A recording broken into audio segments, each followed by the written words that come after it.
Now, gentlemen, let's start. Let me start with you, Frank. What do you make of the recent suicide bombing in Borno State, despite the security threat that we got, that some unsuspected people are coming to bomb big cities like Kano, Borno, Kaduna, and one or two other states. And we saw this happening in Borno. What do you make of this?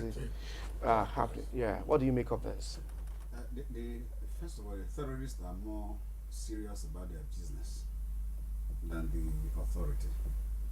Now, why do I say that? In as much as they are being killed, being arrested, they still go ahead with their plans. But the government, they arrest 2, 3, 4 people, they go to sleep. And that is why we still have these insurgents coming up day in, day out. If you look at the pressure that was put on them when this government took over, it has subsided. If that pressure was continuous, they would have been able to suffocate them to the point that probably they won't be going to places like schools where you have a rapid response unit. Probably be going to places like the roads, market, and all that. So it goes to show that what we are doing now, we did not sustain the effort that we put in initially, because we felt that we have dismitted them and so they can't really. No, we need to continue. And let me just shock you: terrorism will never end. It can't end, because there are people who are supporting it, even outside the country. There are people who are benefiting from it. But what we need to do at our own end as a people and as a government is to sustain the fight, to suffocate them to the point that they will not be able to operate freely. Now, you can imagine, how did they get to the school? If you go to the University of Maiduguri, the distance between the gate and the school compound is a long distance. So it's not just like when you enter your house and you are in the sitting room. No, there's a lot. So how do they move from whatever they had within them to move from that gate to the point where they detonated the bomb? So it goes to show that we did not sustain, or we are not sustaining the fight against insurgency. The initial threat that we gave, the initial that we did, we relaxed because we felt we had done so well, and we have not done anything, because if we don't sustain it, it's going to be worse. And then again, it should not be just an internal fight. We should also liaise with neighboring countries, so that even if they need to escape, they won't be able to escape to the neighboring countries. So it's not our own fight. We should make it a regional fight. It's a regional fight already. Okay. But it's not sustained. It's sustained. In fact, yesterday, or day before yesterday, 8 Chadian armies were killed on an island on this thing because they were fighting Boko Haram.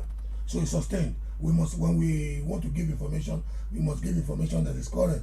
There is a regional military command headed by a Nigerian general with all the other nations. Okay, but just a moment. Let him finish his own point so that I will allow you. Now, when we say it's not sustained, is that what is the role of the Nigerian government in this regional? What is the commitment? What is the involvement of the Nigerian aspect of the regional fight? That's what the point I'm saying. Fine. Even Chadian government have their own insurgency army around their borders, but the Nigerian army, how many have we committed to our borders? So when I'm talking about sustaining, I'm talking about the Nigerian aspect of the regional war or regional fight against insurgency, not the totality of the region. You also tell us more about your own assessment of the security agency or agencies at this time concerning this war against insurgency in Nigeria. But Bola, let me bring you in here. 16%. No, before we go to bring me, okay, there are some things that are facts. In journalism, facts are secret. Definitely. There is a standing, apart from the Nigerian army with his own chain of command combating Boko Haram in the northeast, across the whole spectrum of the northeast. There is a regional force with leadership constituted by all the 5 countries. Indeed, a country that is not directly involved, the Republic of Benin, also submitted, also contributed army. Nigeria, Chad, Niger, Cameroon, and Benin, standing army with a lot of resources, not only from these countries going into financing that standing army, but indeed international monies going there. So it is not yet El Dorado. There is room for a lot of improvement, but when we are opinionating, we must make sure that the facts are sacred. Okay. Because you know what? People watching will just think we deliberately came here to come and ridicule it. I try to balance information when I use them. Now, what is that room for improvement that you just raised? When people are dying daily, we have here 16 persons are confirmed dead, and also about 13 persons injured in the multiple explosion. The sad news I have for those who are watching us this morning is that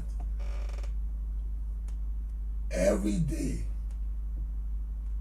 the reverse of that popular proverb is what prevails when we are fighting terrorism, especially the terrorism that is powered by sectarian ideology. Every day will be for the security men the day that the mischief makers or the criminal elements who falsely espouse a faith that they don't understand very well, the day that they get their way, you will get problem. So if you look across the world, security personnel, heroic security personnel who are daily combating against these mischievous characters occasionally fall victims to them. Having said that, I cannot totally dispute the veracity of his argument, of my colleague's argument, or the truism inherent in my colleague's argument that there are rooms for improvement. One, intelligence. I'm coming from my own angle now. You don't win any war in life without first winning at the level of intelligence.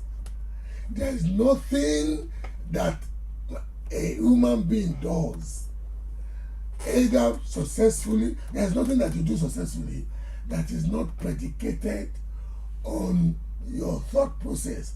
Intelligence is the thought line of policing or combating crime or combating or going to war, as Boko Haram is.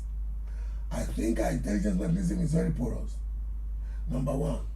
I think fundamentally, even before getting to intelligence, we have lost a socioeconomic architecture that for so long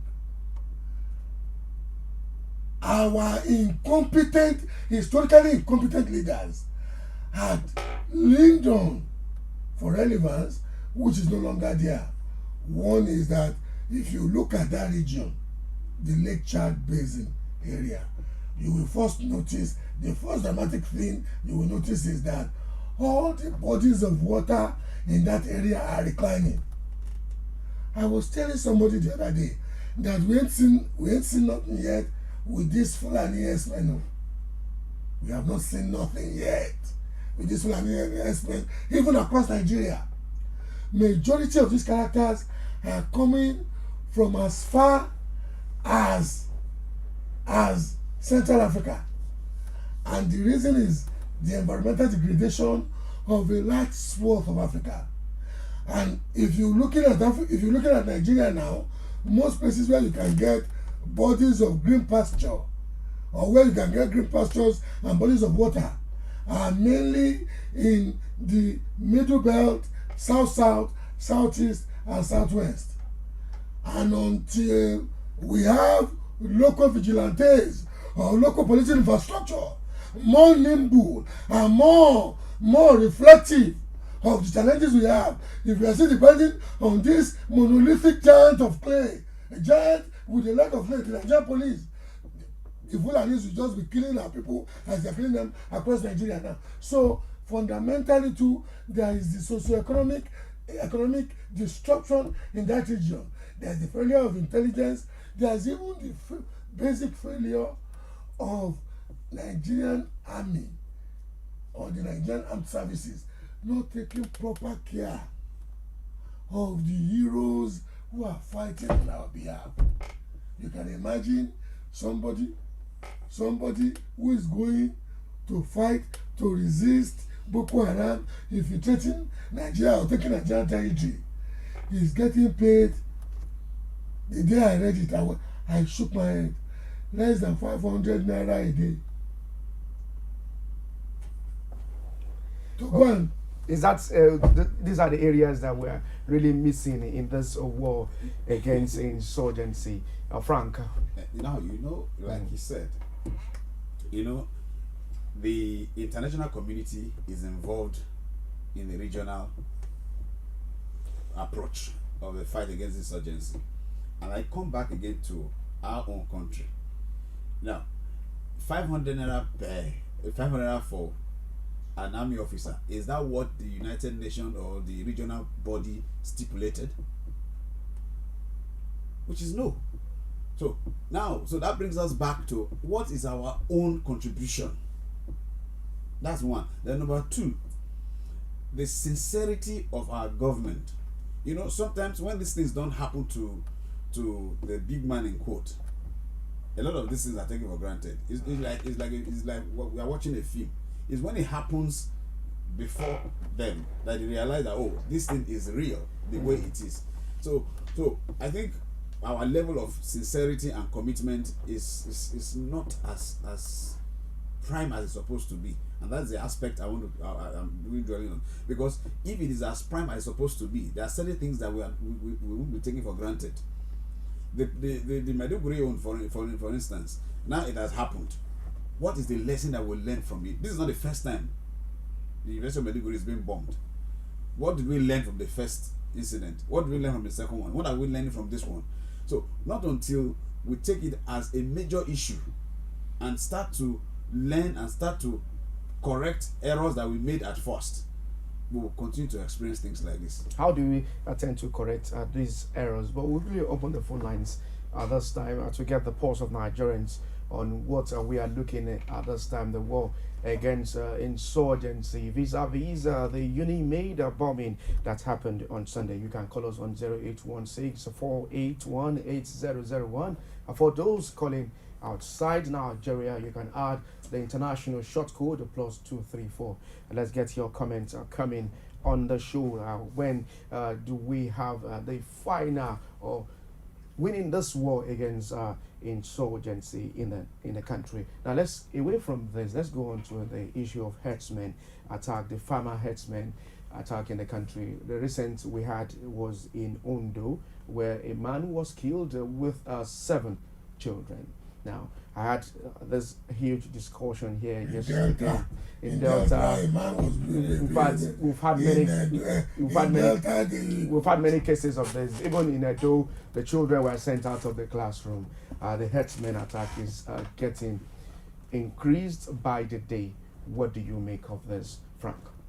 Now this, I think, was it here? I think I mentioned it sometimes that these herdsmen are just foot soldiers. These cows, whatever, are owned by somebody.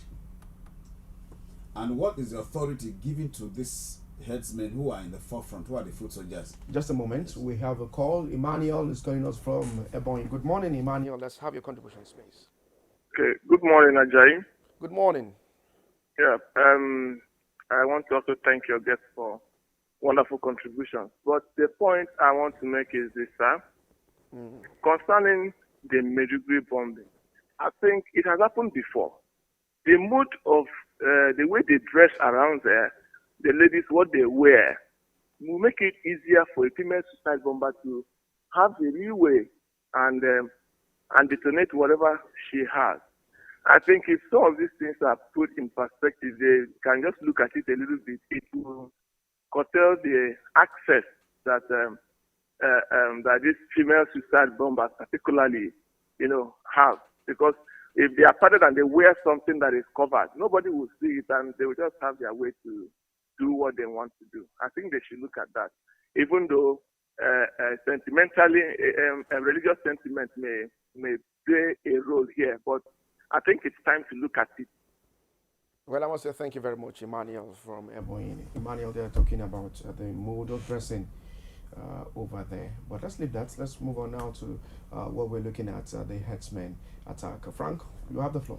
Yes. So as I was saying, they have an association, don't they? They have people who owns this cow. Let the government find a way to bring the owners of these cows together. And then, first of all, why should a herdsman be carrying a weapon? Fine, maybe because of poachers and all that. But is it what will give the license? These are the things we should look at first of all. So once we can take care of that, then we'll now also take care of their psychology. Because they see everybody as an enemy. So which means that the herdsmen may not be necessarily be herdsmen, as it were. Maybe they are men disguised. So these are what intelligence will do, and these are what inclusive bargaining will do. Look at the owners and ask them, find out from them what is the permission given to them. How come they are this? We know in those days we were younger. We know we herdsmen. Just a moment, Frank. We have Chris calling us from Benin Republic. Good morning, Chris. Let's have your comment, please. Good morning, sir. How are you? Good morning. We are fine here. And good morning to your guests. They are my people. I love Oba speaking every time. I want him to be coming to studio because he speaks the mind of Nigerian. And this kind of people, they will not allow them to be in government because they know that he will everly expose them or he will go against their will. Well, thank you very much. I want to say one thing. You see, Nigeria problem. We see people like go and bring U.S.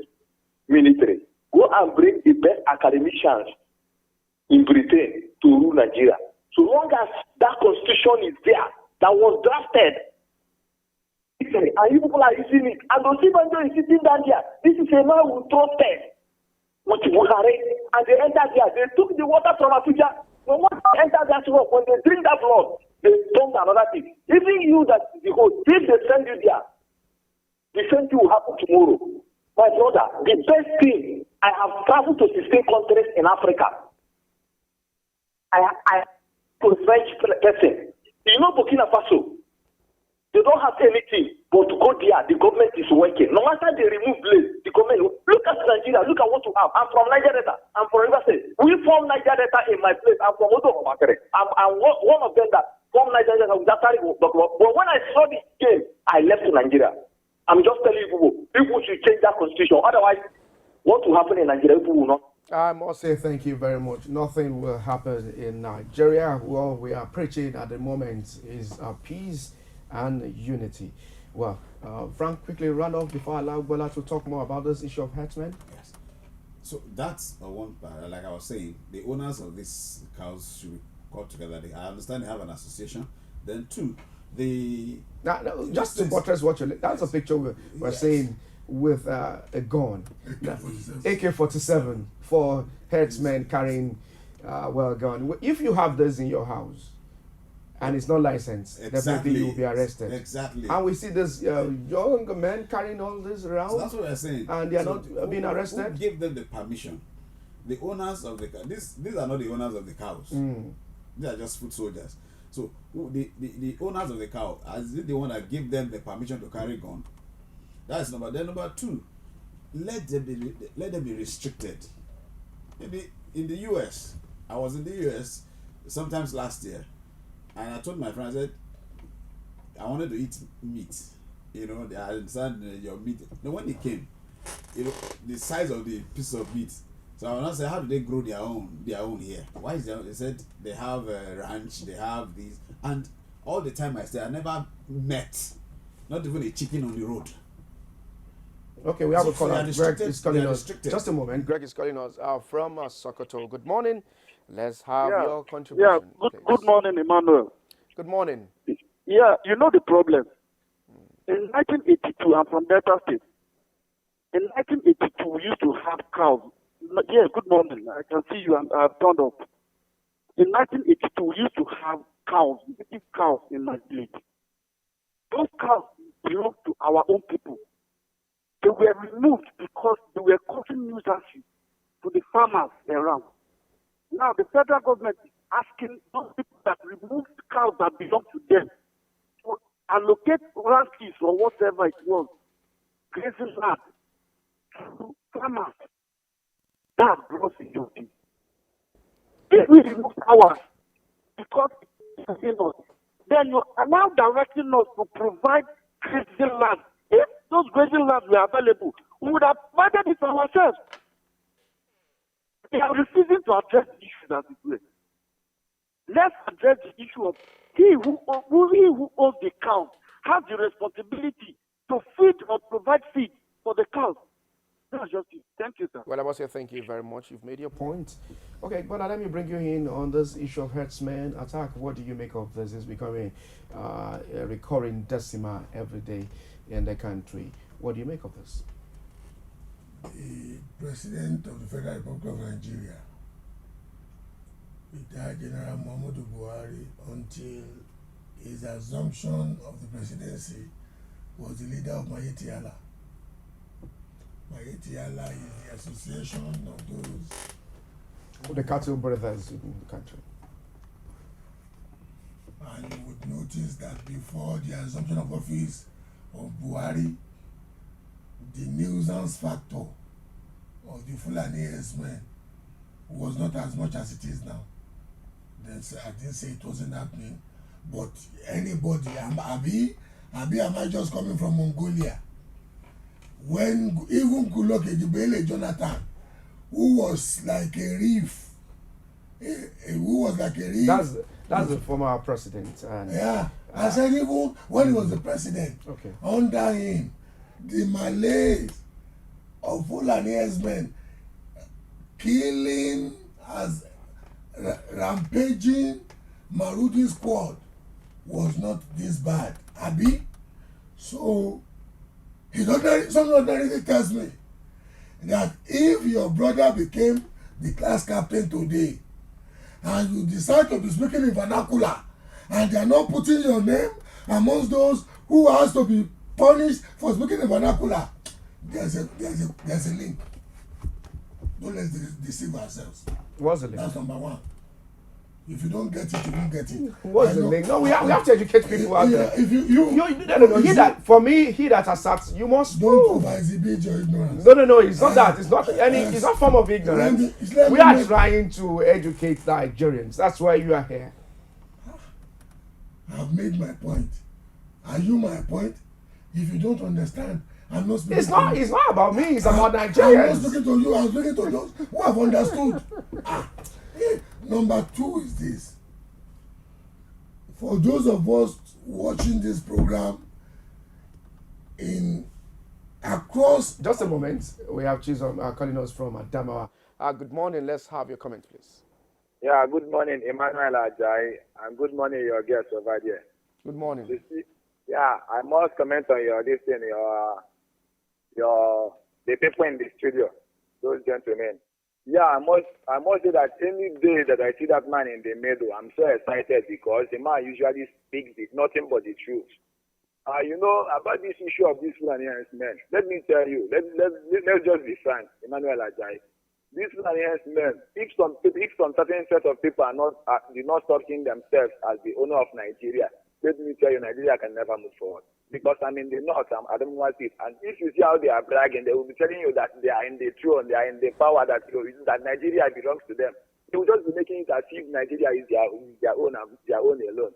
And that's why I say that if some certain set of people do not stop parading themselves as the owner of Nigeria, there is nothing that will move forward in Nigeria. That's my own contribution this morning. Thank you very much. You've made your point. Thank you. Okay, you have the floor. Go on. Yes, well, whatever we are saying, we need to just educate the people. Now, the fact is that the Fulani herdsmen are generally one of the many manifestations of the fragility of the Nigerian state. You may not know, and this will shock you. Nigeria is number 3 on the Global Terrorism Index as calculated in 2016.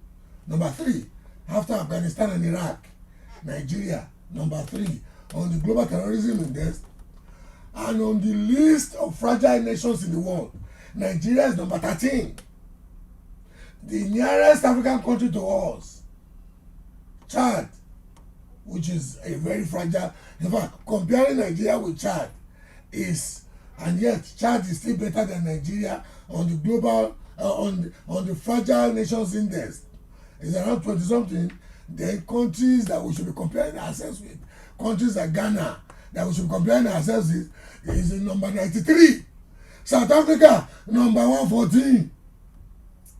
So we are in a near failed state. Even by the academic calculation that is used by academicians to assess how states stand, the standing of states security wise. You know what? A minister of the Federal Republic once looked into the camera and told us on a live interview that majority of those Fulani herdsmen are not from Nigeria, they come from neighboring countries. You know why I held my head when I heard that?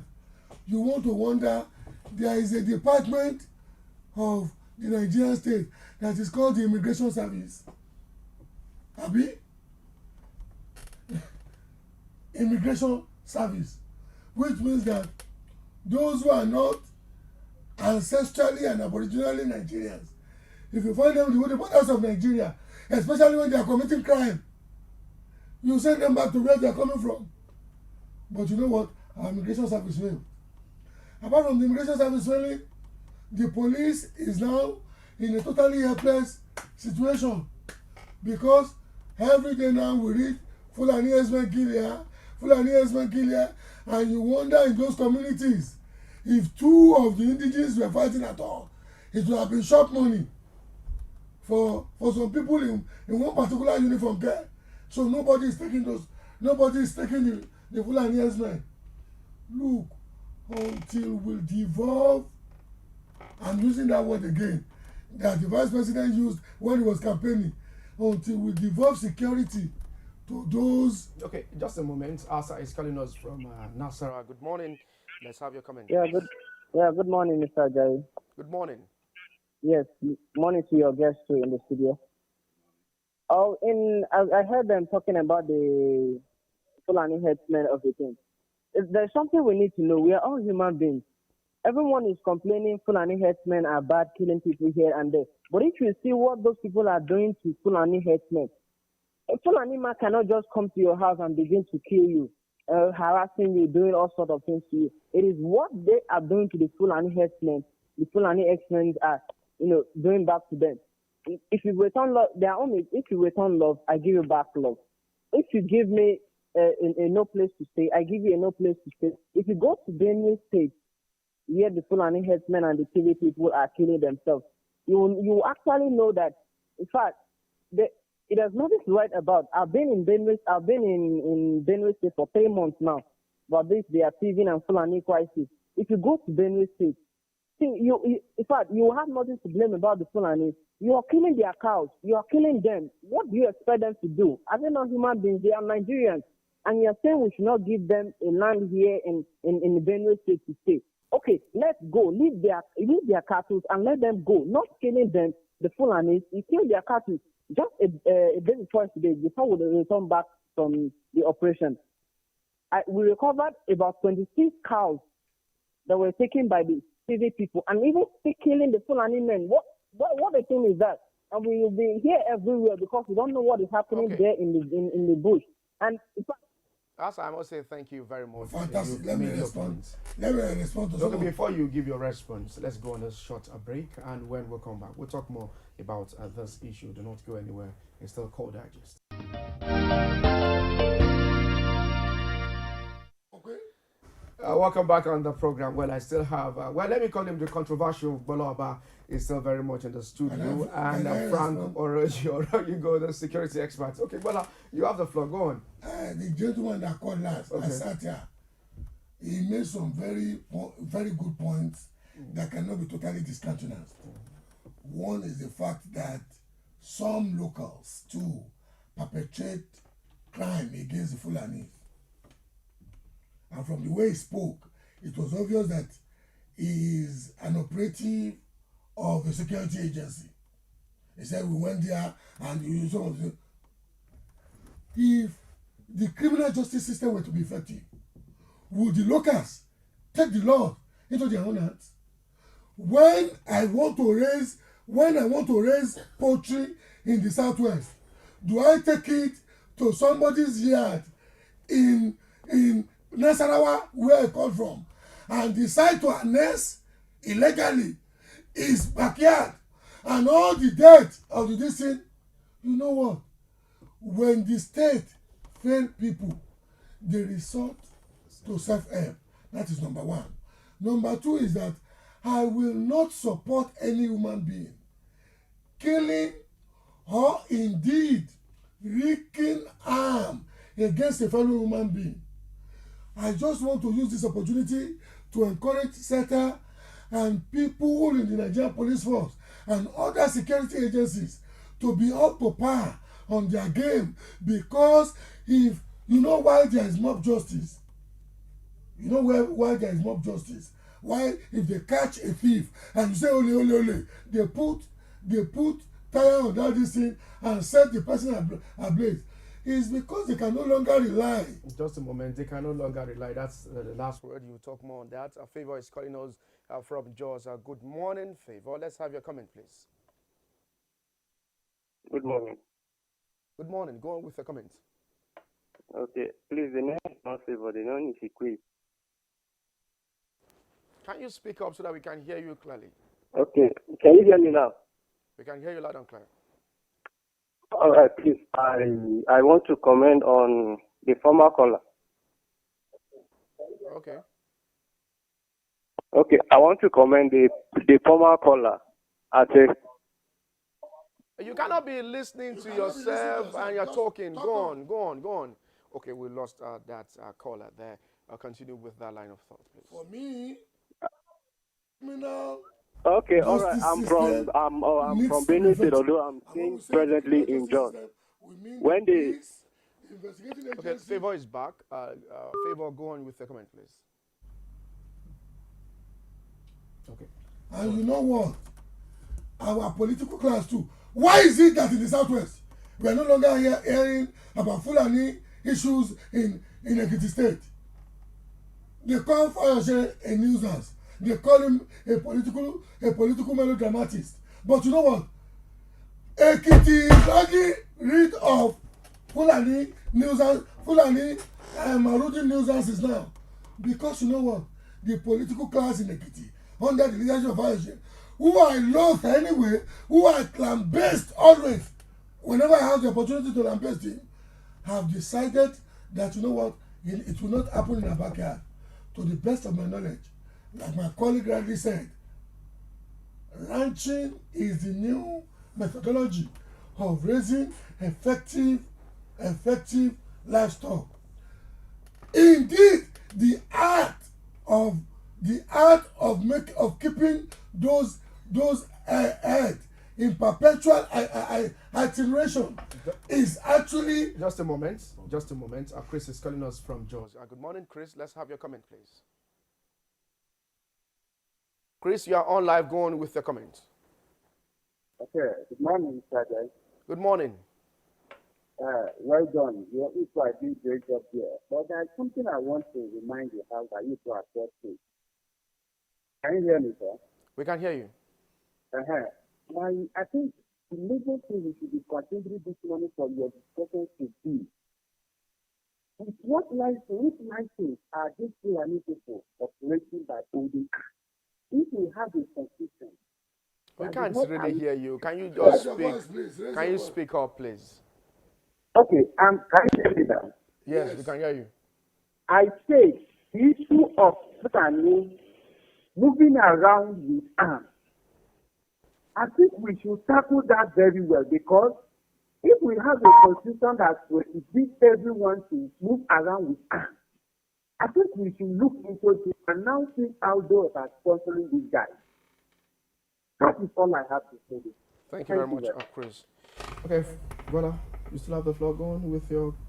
I've made my point, I've finished my point. I said I will likely wrap up by supporting what my colleague said. It is a known agricultural science fact that you get more out of livestock when you ranch them, pamper them, and get the innate resources they have than when you keep them on perpetual iteration that distresses them. It is a known agricultural science fact, and it's a science. It's not an art. It's not culture. It's not what do they call it? It's not religion. It is a science. Rearing livestock is a science. Everyone that did call in on the show this morning, you've been wonderful.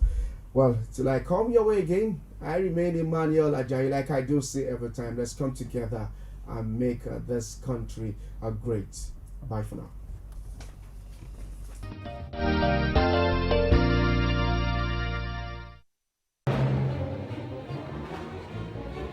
Is it crazy or autocracy? Or what type of crazy is that? Except crazy. News making the headlines. Black Maria is to carry criminals, trading looters that are in government today. Sometimes it gets confrontational. Slap you in the face. Excuse me, don't put words into my mouth. Whatever it is that will bring our military to disrepute, I said to hell on Core Digest. I want to know why I should be believing them. Every weekday, we bring all of these together and take them to the court of public opinion. Everybody has a right in Nigeria. Where you are the judge.